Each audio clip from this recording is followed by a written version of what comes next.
Assalamualaikum warahmatullahi wabarakatuh.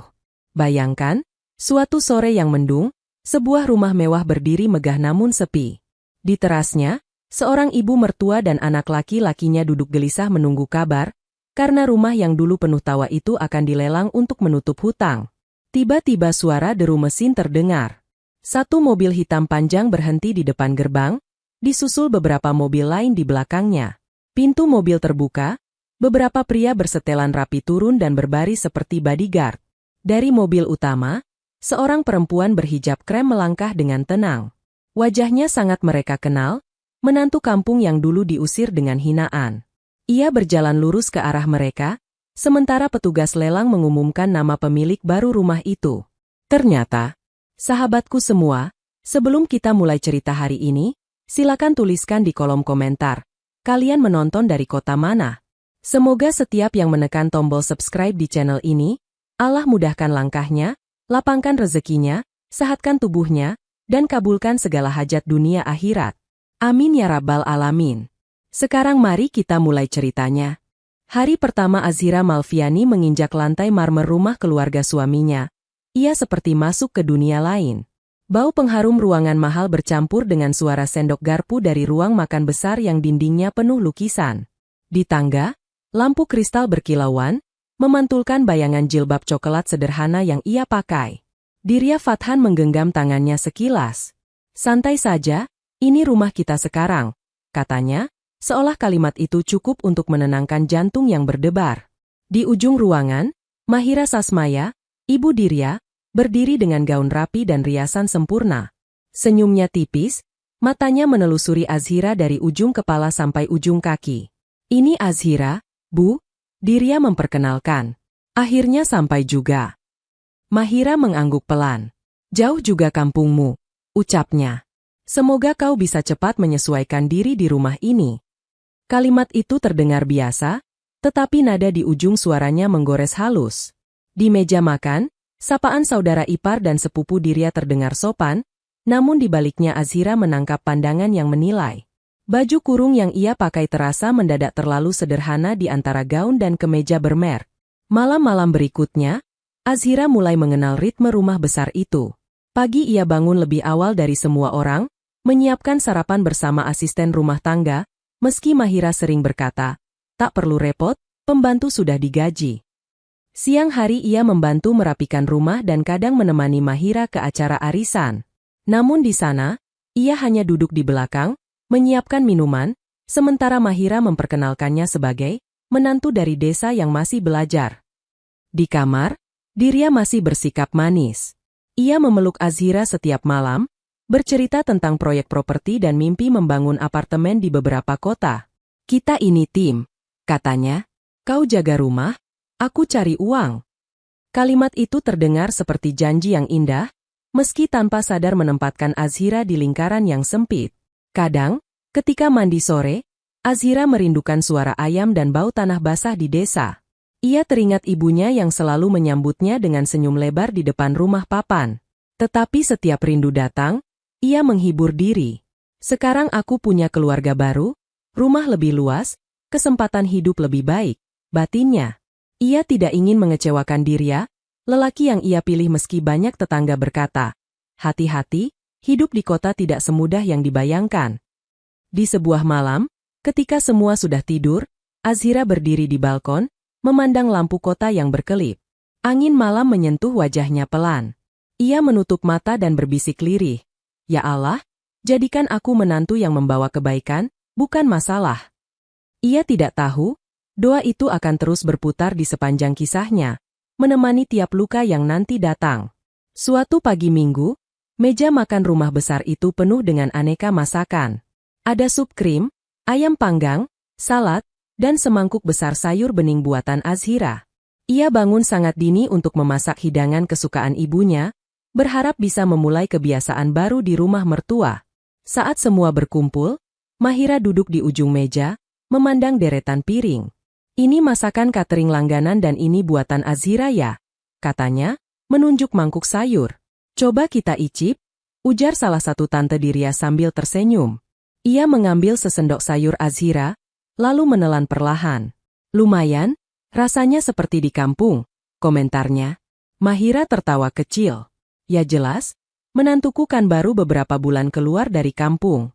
Lidahnya belum kenal masakan kota, ucapnya. Lalu ia menambah, tapi tidak apa-apa, pelan-pelan kita ajari. Nanti kalau ada tamu penting, lebih aman pesan dari catering saja. Azhira menunduk, menatap sendok di tangannya. Ucapan itu mungkin terdengar ringan bagi orang lain, tetapi di telinganya seperti penanda bahwa masakannya tidak layak disajikan pada orang penting. Ia hanya menyuap sedikit nasi, menelan bersama rasa perih yang menggumpal di tenggorokan. Di hari lain, ketika keluarga besar berkumpul untuk merayakan ulang tahun ayah Dirya, Mahira kembali membuat komentar yang menancap. Azhira, kenapa kau tidak duduk di sini? Tanya sepupu Dirya, menunjukkan kursi kosong di dekatnya. Biarkan saja dia di dapur, potong Mahira sebelum Azhira sempat menjawab. Dia masih canggung bersosialisasi dengan tamu. Lebih baik bantu kirim minuman dulu. Tawa kecil terdengar di antara percakapan. Azhira mengangguk, mengambil nampan berisi gelas dan berlalu ke dapur. Di sana, ia menahan napas beberapa detik, membiarkan air mata hampir jatuh, lalu menghapusnya dengan cepat. Ini hanya ucapan, ia berusaha menenangkan diri. Tidak seberapa dibandingkan perjuangan ayah dulu di sawah. Suatu malam, setelah para tamu pulang, Azhira memberanikan diri bicara dengan Dirya di kamar. Mas, apakah aku memalukan di depan keluarga? Tanyanya pelan. Dirya yang sibuk dengan laptop menoleh sebentar. Kenapa kau bertanya begitu? Ibu sering berkata aku belum cocok duduk di ruang tamu. Aku takut membuat Mas malu, jawab Azhira.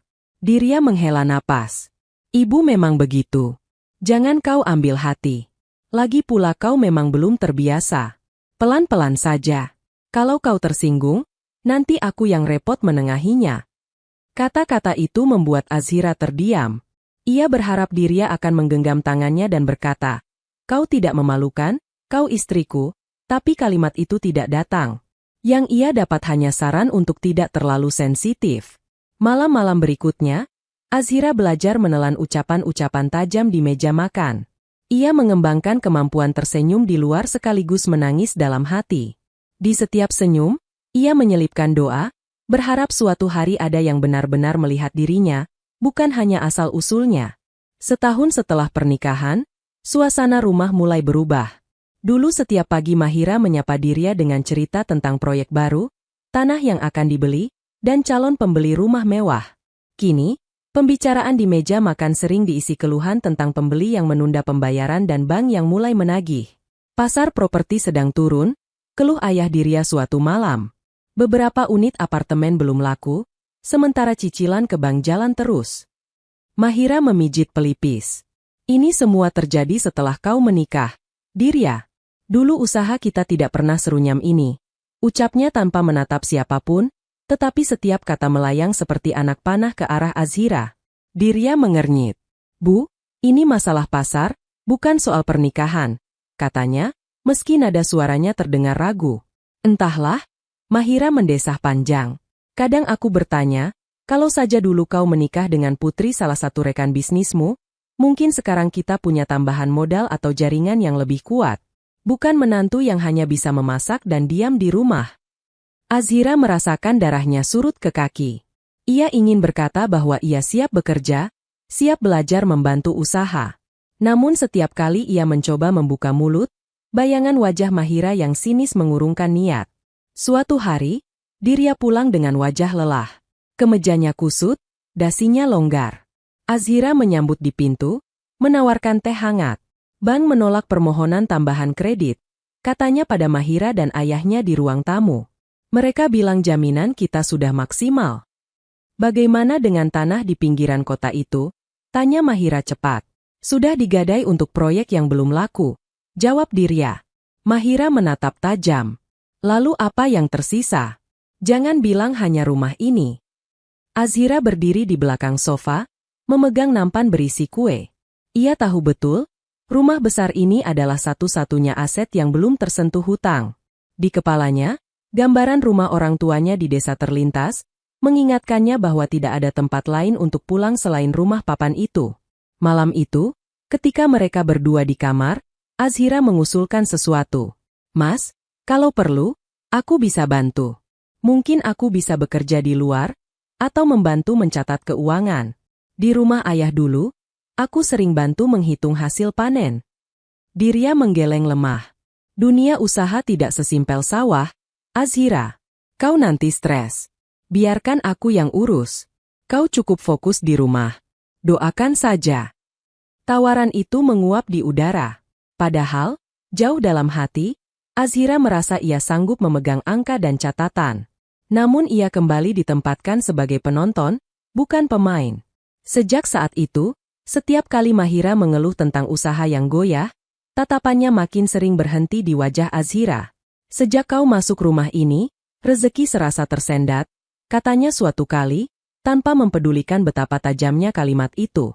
Namun Azhira tetap memilih diam. Di malam hari, ia sujud lebih lama, mengadu pada Tuhan tentang perasaan tidak berguna yang mulai mencengkeram hatinya, sambil memohon jangan sampai dirinya benar-benar menjadi beban bagi siapapun. Hujan turun deras sore itu, mengetuk jendela seperti jari-jari resah. Di ruang keluarga, suara televisi menyala, tetapi tidak ada yang benar-benar menonton. Mahira duduk di sofa dengan wajah gelap. Dirya mondar-mandir, menerima telepon dari beberapa bank dan rekan bisnis. Nada bicara di ujung sana terdengar dingin. Kata penundaan dan pelunasan berulang kali disebut. Semua orang menekan kita, desah Mahira ketika Dirya akhirnya menutup telepon. Kalau kita tidak segera mendapat uang segar, rumah ini akan ikut tergadai. Kita bisa tawarkan kerjasama lain, jawab Dirya, tapi suaranya tidak meyakinkan. Mahira tiba-tiba berdiri, menatap Azhira yang sedang merapikan cangkir di meja. Kau? Katanya. Azhira terkejut. Iya, Bu. Sejak kau masuk rumah ini, hidup kami seperti turun terus. Kau tidak bawa modal, tidak bawa jaringan, bahkan tidak bawa nama besar. Kau hanya bawa masalah, ucap Mahira tanpa ragu. Dirya diam. Ia menatap lantai, seolah mencari jawaban di pola marmer. Bu, jangan begitu. Azhira mencoba tenang. Saya tidak pernah berniat membawa kesialan. Jika saya bisa membantu, saya siap. Bantu bagaimana? Kau bahkan tidak punya pekerjaan. Saudara-saudara bilang, kau hanya numpang hidup. Mahira mengibaskan tangan. Kalau kau punya harga diri, kau pulang dulu ke kampung. Biarkan kami mencari solusi tanpa beban tambahan. Kata pulang bergema di kepala Azhira. Ia memandang Dirya, berharap ada penolakan, atau setidaknya pembelaan kecil. Namun yang ia dengar hanya kalimat yang mematahkan. Mungkin ibu benar, Azhira. Suara Dirya lelah. Mungkin kalau kau di desa dulu sementara, suasana di sini lebih tenang. Aku juga butuh fokus mencari jalan keluar tanpa pertengkaran di rumah. Hujan di luar bagai riuh tepuk tangan yang sinis. Azhira merasakan dunia berputar. Jadi Mas ingin saya pergi? Tanyanya hampir tak terdengar. Aku hanya minta waktu, jawab Dirya. Nanti kalau semua sudah membaik, kita bicarakan lagi. Azhira mengangguk pelan. Tidak ada drama meremas baju atau jeritan menahan. Ia melangkah ke kamar, membuka lemari, dan memasukkan beberapa helai baju ke koper kecil. Jari-jarinya menyentuh foto pernikahan di rak, lalu menurunkannya perlahan. Ia tidak tahu harus membawanya atau meninggalkannya. Akhirnya ia biarkan foto itu berdiri di sana, menjadi saksi janji yang sudah retak. Sebelum keluar rumah, Azhira mendekati Mahira. Terima kasih sudah mengizinkan saya tinggal di sini selama ini, ucapnya. Mahira hanya mendengus. Semoga setelah kau pergi, rezeki kami kembali lancar, jawabnya. Dirya mengantar sampai teras, tapi tidak menawarkan payung. Sopir keluarga sudah dipanggil untuk mengantar Azhira ke terminal. Hujan masih deras, lampu halaman memantulkan genangan. Jaga dirimu, kata Dirya singkat. Azhira menatap wajah suaminya untuk terakhir kali malam itu. Mas juga, balasnya.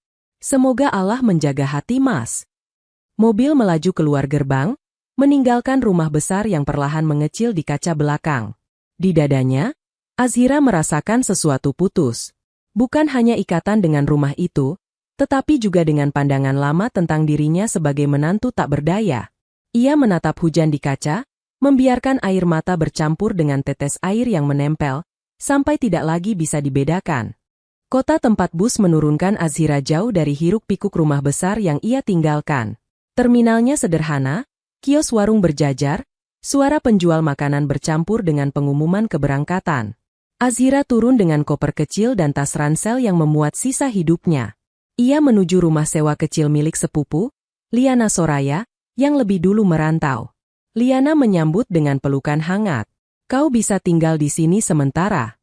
Tidak besar, tapi cukup untuk 2 orang, katanya. Hari-hari pertama, Azhira merasa kosong. Pagi ia duduk di teras sempit, memandangi langit yang belum lama ia lihat dari balkon rumah mewah. Namun lambat laun, kebutuhan hidup memanggilnya untuk bangkit. Ia tidak ingin selamanya bergantung pada Liana. Melalui bantuan tetangga, Azhira mendapat pekerjaan sebagai petugas kebersihan di sebuah gedung perkantoran tinggi. Setiap pagi ia datang sebelum karyawan lain, membawa kereta kecil berisi peralatan. Ia mengelap meja, menyapu lorong, dan mengepel lantai dengan gerakan teratur. Pekerjaan itu melelahkan, tetapi ada rasa lega ketika ia menerima amplop gaji pertamanya, betapapun tidak seberapa. Suatu hari, ketika ia sedang mengepel lobi, sekelompok pria bersetelan rapi masuk. Di antara mereka ada seseorang dengan postur tegap dan wajah serius namun lembut, bernama Ravelio Janstan. Ia pemilik perusahaan keamanan dan logistik yang menyewa beberapa lantai di gedung itu. Saat Azhira menunduk untuk mengepel, Ravelio berhenti. Hati-hati, lantainya licin ya, ucapnya sopan, memberitahu rekan-rekan. Azhira mengangguk. Terima kasih, Pak, jawabnya. Beberapa minggu kemudian, petugas resepsionis gedung mendadak mengundurkan diri. Manajer gedung kebingungan mencari pengganti. Orang yang biasa duduk di balik meja marmer itu harus ramah dan teliti, karena menghadapi banyak tamu. Ravelio yang kebetulan berada di lobi melihat bagaimana Azhira menenangkan seorang tamu yang marah karena salah jadwal. Meski hanya petugas kebersihan, cara bicara Azhira sopan, suaranya stabil, dan ia cepat mencarikan solusi. Pak, kalau belum ada orang, kenapa tidak coba tawarkan posisi resepsionis ke Mbak ini? Saran Ravelio pada manajer. Manajer menoleh. Maksud Bapak, Azhira? Tanyanya. Ya, saya sering melihat dia bekerja. Rapi, tidak berbicara sembarangan, dan tahan menghadapi orang sulit, jawab Ravelio. Beberapa hari kemudian, Azhira diminta mencoba posisi resepsionis selama 1 minggu. Ia belajar cepat, mencatat jadwal, mengangkat telepon, menyambut tamu dengan salam. Seragamnya kini bukan lagi baju kerja kebersihan, tetapi kemeja sederhana dan blazer. Meski gajinya tidak melonjak tinggi, harga diri di dalam dirinya terasa sedikit naik. Di sela-sela kesibukan, Ravelio sering datang ke meja resepsionis. Bukan untuk merayu, tetapi untuk bertanya kabar dan sesekali menguji ketelitian.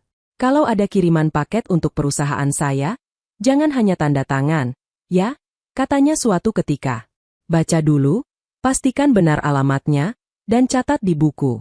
Dari kebiasaan kecil seperti itu nanti kau akan mudah memahami laporan keuangan. Azhira mendengar dengan saksama. Nama laporan keuangan menghidupkan kembali ingatannya ketika pernah menawarkan bantuan pada Dirya. Bedanya, kali ini ada yang benar-benar mengajarinya. Malam di kamar sewa, Azhira mulai membuka buku. Ia mencari video sederhana tentang dasar-dasar akuntansi dan manajemen bisnis. Ia menulis di kertas bekas, menghitung angka kecil.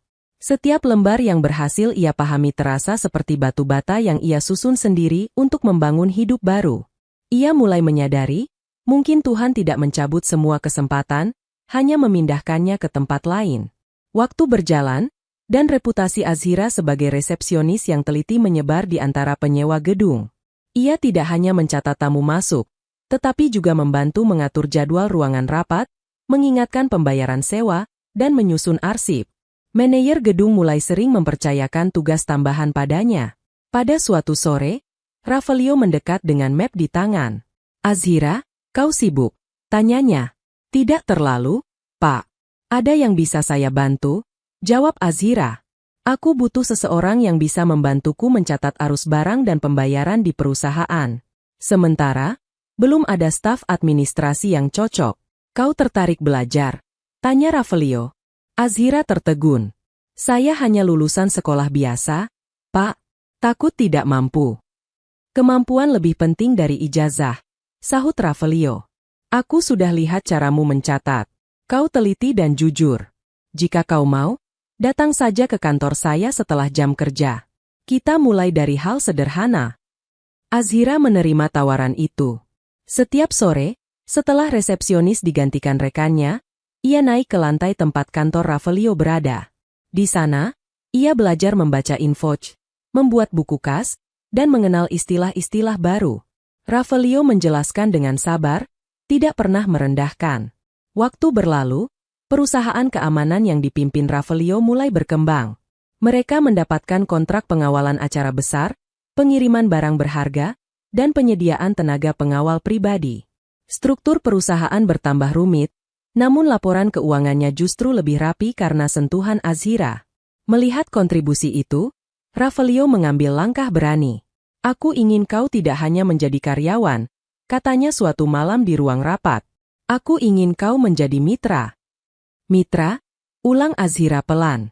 Kata itu terdengar terlalu besar untuknya. Ya. Kau bisa menyetor sebagian tabunganmu sebagai modal, sisanya aku tambah. Sebagai gantinya, kau mendapat persentase saham dan posisi pengurus. Kau yang atur keuangan, aku yang bergerak di lapangan, jelas Ravelio. Azhira memikirkan tawaran itu semalaman. Ia mengingat hari-hari saat ia dianggap hanya pembawa sial di rumah mertua. Kini, ada yang melihat potensinya sebagai rekan bisnis. Ia memutuskan menerima. Perlahan, papan nama perusahaan berubah, mencantumkan satu nama tambahan kecil di bawah. Grup Logistik dan Keamanan Janstan Malviani. Tidak banyak yang tahu, di balik nama itu ada perjalanan seorang perempuan yang pernah diusir saat hujan. Dengan jabatan baru, Azhira mulai menghadiri pertemuan dengan klien. Ia duduk di meja rapat, menjelaskan paket layanan dengan suara mantap. Jilbabnya kini dipadu dengan busana kerja elegan namun tetap sederhana. Beberapa klien perempuan merasa nyaman berbicara dengannya, sehingga kontrak perusahaan semakin meluas. Suatu hari, ketika ia mengecek laporan bulanan, ia sadar bahwa bagian saham miliknya sudah cukup besar untuk membeli sebuah rumah layak di kota. Namun Azhira memilih menahan diri. Ia punya rencana lain yang pelan-pelan tersusun di benak, meski belum jelas bentuknya. Malam-malam ketika menutup buku kas, sering terlintas wajah Mahira dan Dirya. Bukan lagi dengan amarah penuh, melainkan dengan rasa heran. Andai dulu mereka tahu aku bisa sejauh ini, batinnya.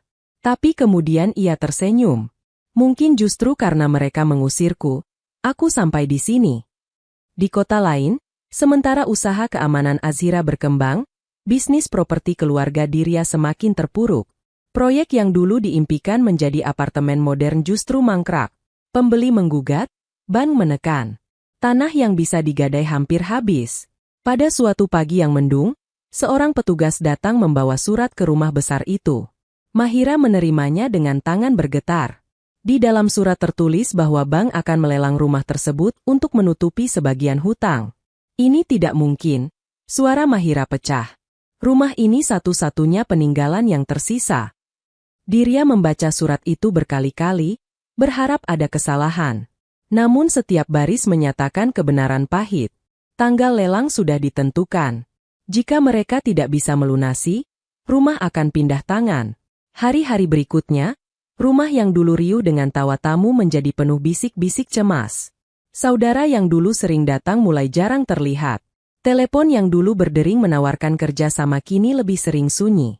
Malam hari, ketika Dirya duduk di ruang tamu yang sepi, ia teringat pada Azhira.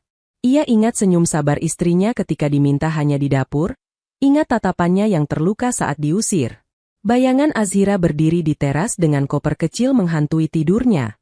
Apa aku salah besar? Tanyanya pada diri sendiri. Namun pertanyaan itu tidak ia bagi pada siapapun. Mahira memilih memegang keyakinannya sendiri. Kalau saja dari dulu kau pilih menikah dengan putri rekanmu itu, mungkin kita tidak sampai begini, katanya suatu malam. Dirya tidak menjawab. Di dalam hatinya, sebuah suara lain berbisik. Atau mungkin kalau aku menghargai Azhira, kita punya satu orang lagi yang bisa membantu. Penyesalan itu datang terlambat, namun tetap menusuk. Tanggal lelang makin dekat. Mahira dan Dirya sepakat untuk hadir sendiri di lokasi. Mereka berharap, entah bagaimana, harga lelang tidak terlalu rendah sehingga masih ada sisa uang untuk memulai hidup baru. Siapapun yang membeli, mereka hanya bisa berdoa agar rumah itu dirawat. Mereka tidak tahu bahwa di kota lain, seorang perempuan berhijab krem menatap layar komputer yang memuat daftar lelang properti. Matanya berhenti pada alamat familiar. Di sampingnya, Ravelio duduk diam, menunggu reaksi. "Ini rumahmu dulu," katanya. Azhira mengangguk. Hatinya berdebar, tapi wajahnya tetap tenang. "Ya," jawabnya. "Rumah tempat aku pertama kali belajar menelan kata-kata yang menyakitkan." "Apa yang ingin kau lakukan?" tanya Ravelio. Azhira menarik napas dalam. "Aku ingin menghadapinya, bukan untuk membalas, tapi untuk menutup bab hidup yang belum selesai," ucapnya. "Kalau kau setuju, kita ikut lelang ini." Ravelio tersenyum tipis. "Perusahaan kita cukup kuat untuk itu. Kalau ini jalanmu berdamai dengan masa lalu, aku dukung." Dan begitulah, rencana diam-diam itu disusun. Bukan rencana menjatuhkan, melainkan cara halus untuk menunjukkan pada dunia, terutama pada dirinya sendiri, bahwa ia tidak lagi perempuan yang diusir di malam hujan. Hari lelang tiba. Langit kota mendung, seolah tahu ada keluarga yang akan melepaskan rumah dengan hati berat. Di halaman rumah besar, beberapa orang dari bank dan kantor lelang berdiri, membawa berkas dan papan pengumuman. Mahira dan Dirya duduk di teras, menatap jalan. Wajah Mahira pucat, riasan tipis tidak sanggup menyembunyikan lelah. "Aku tidak percaya rumah ini akan berpindah tangan," gumamnya. Dirya mencoba menguatkan, meski dirinya sendiri gemetar. "Mungkin ini jalan Tuhan untuk kita memulai dari awal," katanya, meski baginya kalimat itu terdengar hambar. Raungan mesin mobil memecah keheningan. Sebuah mobil hitam panjang berhenti di depan gerbang, diikuti beberapa mobil lain. Pagar dibuka oleh petugas. Dari mobil pertama, beberapa pria bersetelan hitam keluar dan berdiri berbaris. Mereka memeriksa sekitar dengan tatapan profesional. Para tetangga yang menyaksikan dari balik jendela saling berbisik. "Siapa yang datang?" tanya Mahira pelan, merasa terintimidasi oleh pemandangan itu. Pintu mobil utama kemudian terbuka. Seorang perempuan turun dengan langkah mantap. Jilbab krem membingkai wajahnya, gaun sederhana namun berkelas menjuntai sampai mata kaki. Wajahnya menawan, tapi bukan hanya karena riasan. Ada ketenangan dan wibawa yang terpancar. Mahira menyipitkan mata, mencoba mengenali. Begitu pula Dirya, yang perlahan berdiri. Ia merasa napasnya tertahan. "Azhira," lirihnya. Perempuan itu menoleh ke arah mereka, tersenyum tipis. "Assalamualaikum," sapanya. Suaranya sama lembut seperti dulu, tetapi kini mengandung keyakinan yang berbeda. Mahira terperanjat. "Kau?" katanya, tetapi kata-kata selanjutnya menguap. Petugas lelang memanggil semua pihak ke tengah halaman. Di sana, ia menjelaskan prosedur dan membuka penawaran. Beberapa calon pembeli lain hadir, namun mereka terlihat canggung ketika menyadari kehadiran rombongan Azhira yang jelas memiliki kekuatan modal lebih besar. Proses lelang berlangsung cepat. Setiap angka yang disebut terasa seperti paku yang dipalu ke peti kenangan. Akhirnya, petugas mengumumkan pemenang. Dengan ini, rumah ini resmi menjadi milik perusahaan logistik dan keamanan Janstan Malviani, katanya lantang. Mahira memalingkan wajah ke arah Azhira, mencari kepastian. Dirya menunduk, merasakan dunia runtuh dan sekaligus tertata ulang dalam satu hentakan. Menantu yang dulu mereka anggap beban kini berdiri sebagai pemilik sah. Azhira mendekat, bodyguard menjaga jarak beberapa langkah di belakang, tidak mengganggu. "Aku tidak pernah membayangkan hari ini akan datang," katanya pelan pada Mahira dan Dirya. "Aku datang bukan untuk mempermalukan, tapi untuk memastikan rumah ini tidak jatuh ke tangan orang yang tidak peduli." Mahira menelan ludah, matanya berkaca-kaca. "Kau membeli rumah ini setelah kami mengusirmu," suaranya pecah. Azhira menggeleng pelan. "Aku membeli rumah ini karena di sini pernah ada bagianku dari cerita. Luka juga bagian dari hidup. Aku tidak ingin rumah ini hilang tanpa jejak. Di sini juga ada kenangan kalian, dan aku tidak berniat menghapusnya." Dirya menatap Azhira dengan campuran kagum dan malu yang sulit dijelaskan. Aku tidak pantas bicara apa-apa, katanya. Yang jelas, aku melihat sekarang siapa yang benar-benar kuat di antara kita. Angin siang berembus, menggerakkan ujung jilbab Azhira. Para petugas sibuk menandatangani berkas. Di sudut halaman, beberapa tetangga mengintip dengan mata penuh keheranan. Bagi mereka, pemandangan menantu kampung datang dengan mobil mewah dan barisan pengawal seperti adegan dalam cerita yang tidak pernah mereka bayangkan. Setelah semua tanda tangan selesai, suasana halaman sedikit mereda. Petugas bank dan kantor lelang mulai berkemas. Tinggal Azhira, Ravelio, beberapa pengawal, serta Mahira dan Diria yang berdiri di bawah naungan teras, memandang rumah yang kini resmi berganti nama. Apa yang akan kau lakukan dengan rumah ini? Tanya Diria akhirnya. Azhira memandang sekeliling. Untuk sementara, tidak ada yang berubah. Kalian boleh tetap tinggal beberapa waktu. Aku tidak ingin kalian langsung kehilangan tempat berteduh, jawabnya. Tapi ada beberapa syarat. Mahira menahan napas. Syarat? Ulangnya. 1. Kalian bersedia menjual satu aset tanah kosong yang masih kalian punya untuk melunasi sebagian hutang kepada orang-orang yang menjadi korban proyek gagal. Uang hasil penjualan itu akan langsung disalurkan, namaku tidak usah disebut, jelas Azhira. Syarat kedua, lanjutnya, di rumah ini tidak ada lagi ucapan yang merendahkan orang berdasarkan asal-usul. Kepada siapapun, termasuk kepada pembantu, tetangga, atau calon menantu di masa depan. Mahira menutup wajah dengan kedua tangan. Mata yang biasanya tajam kini basah. Selama ini aku terlalu sering merasa paling tinggi, ucapnya lirih. Padahal, hari ini aku melihat, yang tidak pernah kita anggap justru berdiri di tempat yang lebih kokoh. Diria mengangguk, suaranya pelan. Aku akan penuhi syaratmu.